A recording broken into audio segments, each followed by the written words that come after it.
All right. Well, I'm on my way on a road trip to Montana, going to see my parents.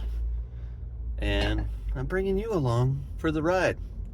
So stay tuned. You'll get to see some pretty cool stuff.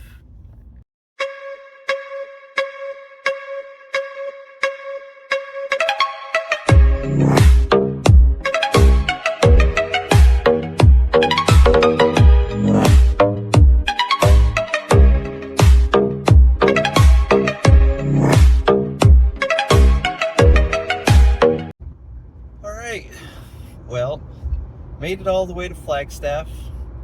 Got some gas. It was about time. It wasn't like a great price though. I was getting a much better price down in Tucson, $3.09 a gallon. Here in Flagstaff, it was $3.55. So that increase in price was not my favorite, but I was expecting it. Got to Flagstaff.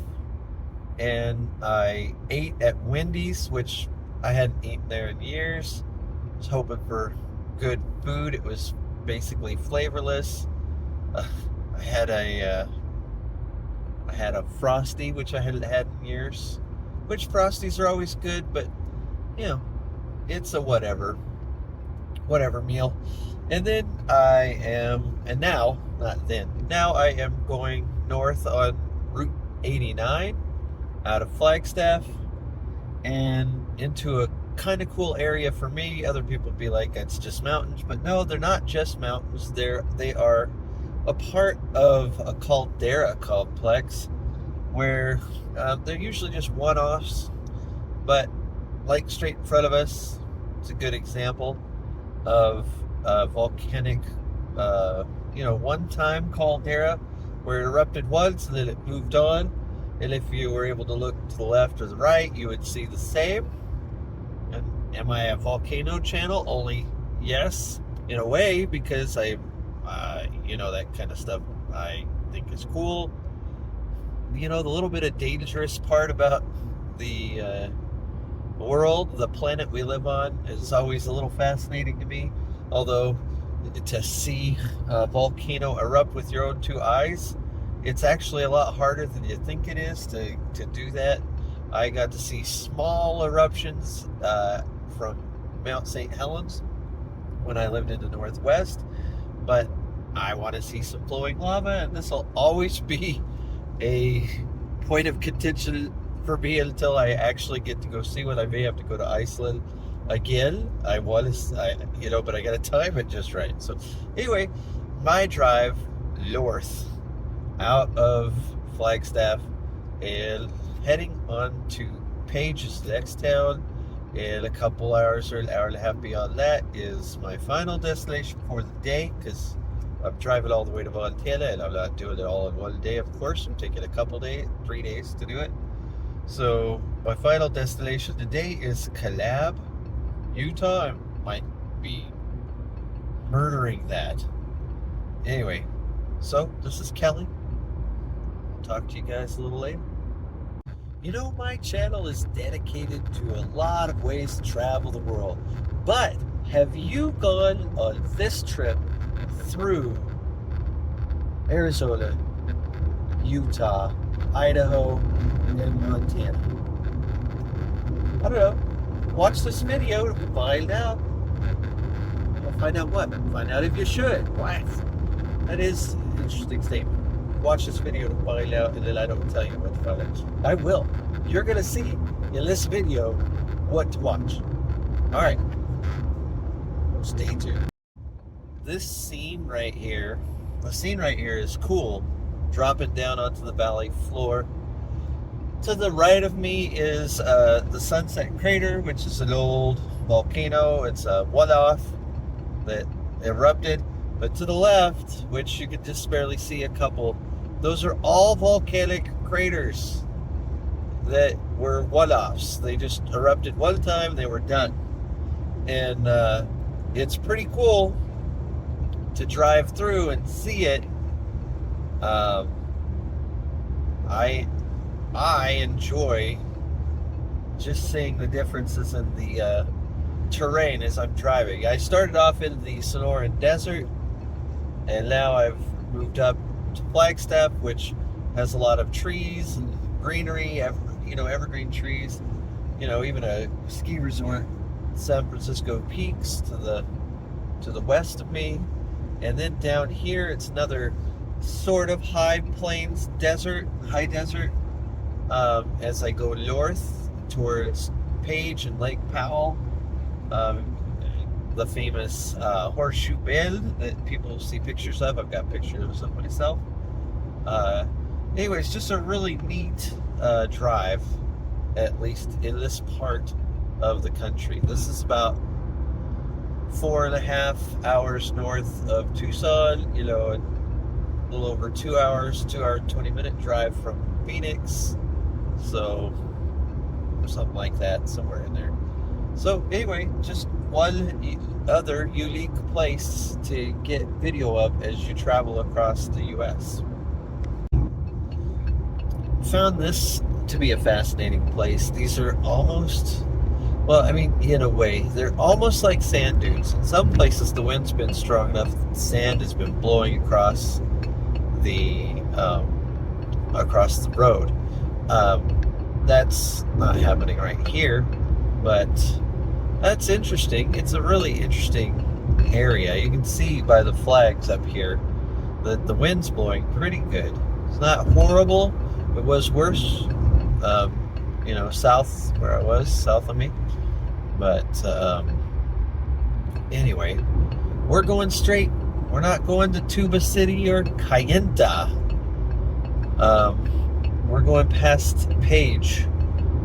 But I found these sandy little dunes. They're not really sand.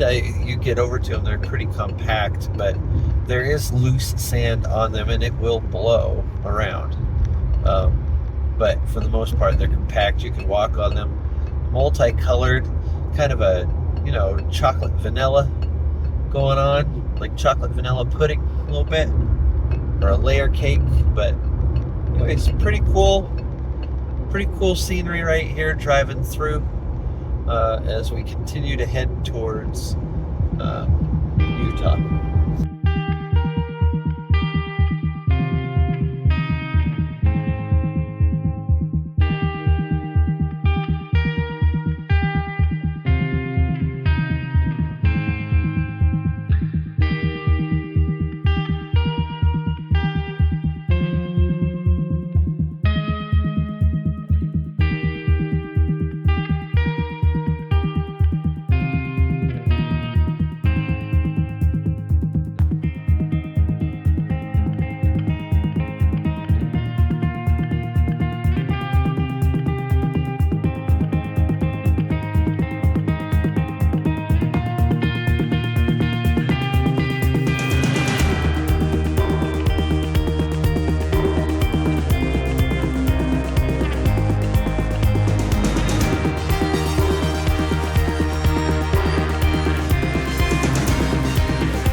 Slower, of course, especially with wind. The wind's gonna push them left or right, and some of these roads are not fantastic. This is pretty smooth here, but I've been through several bumpy areas. So if you can see it, I don't know if you can see it to my right, the dust cloud that's over there, just rising over the it's heading towards that rock wall. Yep, lots of dust. But that's the desert for you. This is a more severe desert than the Sonoran Desert, which has a lot of life in it. So anyway, we'll see how soon we can pass this Airstream travel trailer which I'm sure is gorgeous on the inside, probably as good as most people's houses. It's just so well made. So as we approach Page, we're actually hitting a section that could be considered one of the easternmost sections of the Grand Canyon. Now, I know we're not technically in like Grand Canyon National Park, but this is truly a section of the canyon itself where the Colorado River has made deep crevices into the landscape. It's not as severe as some of the things. Severe is probably the wrong word. Not as deep, not as high. It's just a piece of the Grand Canyon, a small piece. As we go through, we just did one of the junctions on 89 to come through. But it is a cool section. It's really neat out here. If you were able to look to the right or the left, you would see red rocks, and we're going to go over a bridge here in a minute. Really cool bridge to the left here that you could walk across. I believe it used to be a trail trestle, and I mean now it's just a walking bridge that you can take across it, which is quite just a very pretty view all the way around. So you ever In get half out a mile, this way, continue straight to stay on US 89 North. Oh, I promise I'll continue straight, thank you. But anyway, it is just another spot. If you've never traveled in the west of the country, you should be doing it. This is a drive you should consider taking. It's continue straight to stay on US 89 North. It's going to take me straight into Utah. By the way, Google Maps, I love it. It works really well here in the States and in most countries of the world, but it gives you useless instructions sometimes.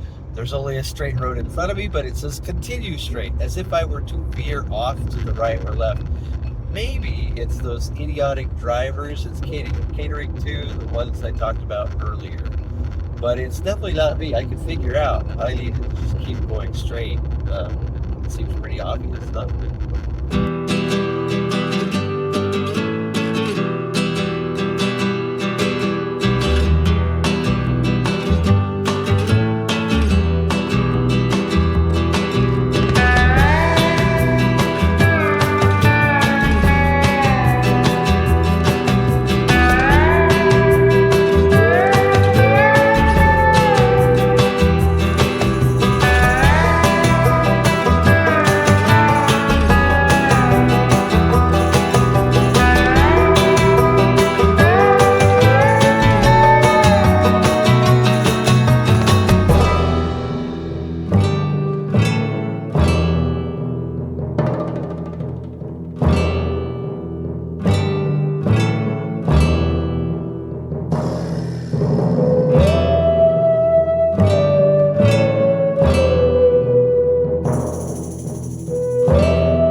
Let's see if I can get you a little closer. Let's see if it'll focus. Let's focus. Come on. Okay, there we go. Just this view. It's very similar. It's all part of the same cohesive environment where you would find Monument Valley. You would find, the Arches National Park. The Grand Canyon. I mean, it's all in that system where you just find amazing rock formations and all sorts of cool stuff. Like, look at these rocks. They're just super cool. You're not seeing this everywhere. It all comes back to times of glaciation, huge amounts of water running at the same time to form these crevices and canyons. And you get to drive through this if you come to, northern Arizona, northern Utah, that whole area. It's just a very pretty part of the country in a different way. I mean, I love trees, mountains, glaciers, rainforests, things like that, but this isn't quite that. This is not even close to that. This is totally how water has carved its way through a vast portion of land in northern Arizona and southern Utah. So, again, beautiful. I just find it very, very beautiful. Okay, so here we are again. Not quite to Page, but just this kind of gorgeous, U.S. highway, not your main interstate. Highway 89 going north. And we're in approaching northern Arizona. We're in northern Arizona. And just the red rocks, kind of similar to what it's like in Sedona, not exactly, but very similar. And in my opinion, beautiful. Just a really gorgeous color to drive through. Now, I have to be careful, as I've already seen one idiot trying to pass and almost hitting me. And yeah, just so you know, if you're from Europe and you see these wide American roads, even these, it's 3 lanes, well, now to 2, and you're thinking, you've got so much room to move, you should be great. Yeah, well, a lot of American drivers are really bad drivers. They don't have a clue how to drive safely. They're only interested in themselves, but you have to be both an offensive and a defensive driver. Meaning, if you see a space that you can take safely, do it with confidence. If you're passing or you need to turn, do it with confidence. Don't be hesitant. But at the same time, be careful, defensive in your driving, as people at any moment could pull out in front of you and put you in danger. American drivers are considered some of the worst in the U.S., or not in the world, not the U.S., in the world. And the reason they are considered some of the worst in the world is because they are quite narcissistic, thinking they know exactly what to do, but they don't have concern for other drivers. They're not considerate. And so their safety, they are only thinking of themselves. And by doing that, they make everybody unsafe, including themselves. So, again, be a competent driver while you're here, but your head should always be on a swivel, ready to take drastic measures if there is an idiot driver, which there is bound to be at some point while you're driving. I've already experienced at least one. I see so many, I've probably experienced tons of them, but one that was showing their idiocy out in the open and just making a selfish decision that they need to pass. Of course, saved them 3 seconds on their drive, and it was that important that they could have gotten somebody killed.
front of me are wanting to drive fast-ish.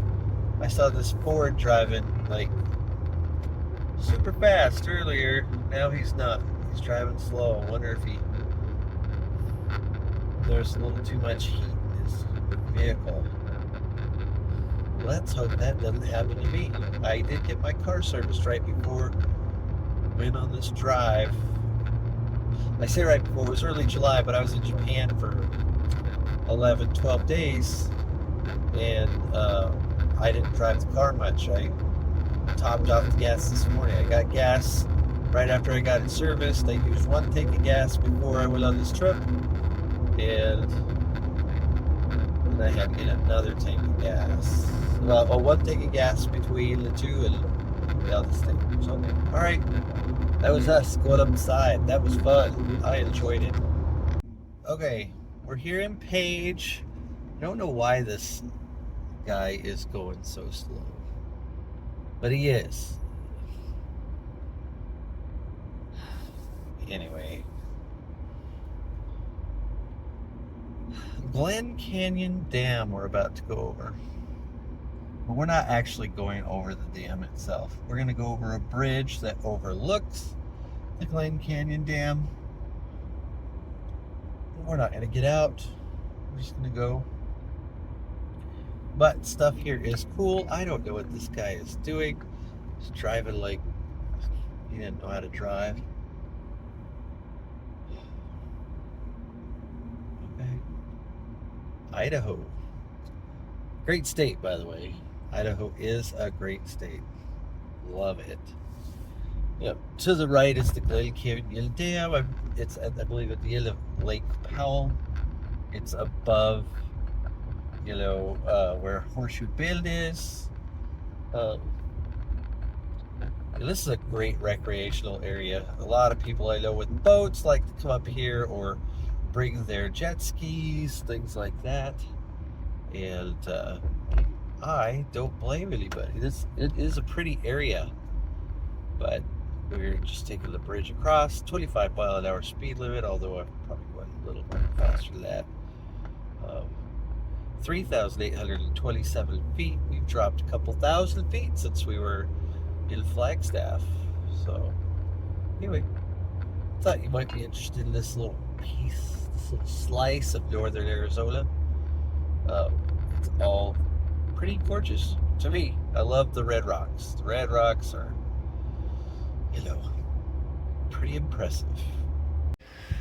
Stopped here at the overlook to Lake Powell. Lots of people here. It's kind of weird because I'm like the only person at this overlook that speaks English as their first language here in America. Only in America.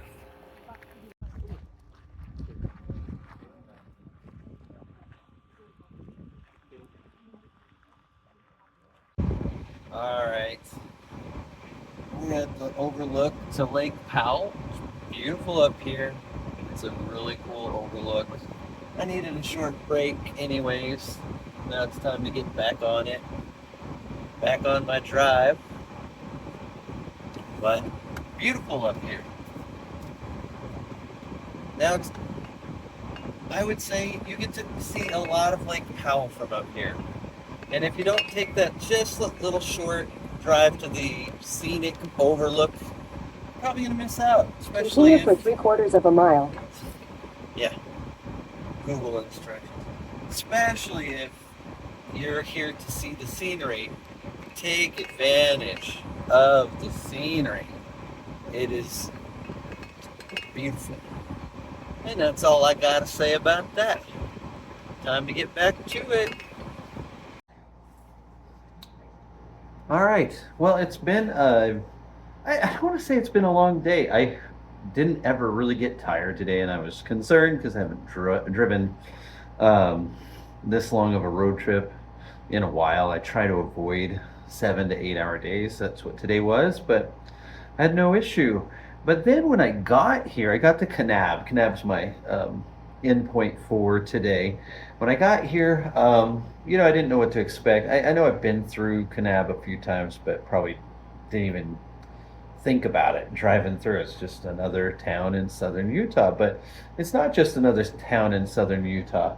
I'm staying at a place called the Perry Lodge, which was one of the least expensive but most highly rated hotels in Kanab. So I was like, why do I need to spend money on something that's just another hotel? I'll spend a little less.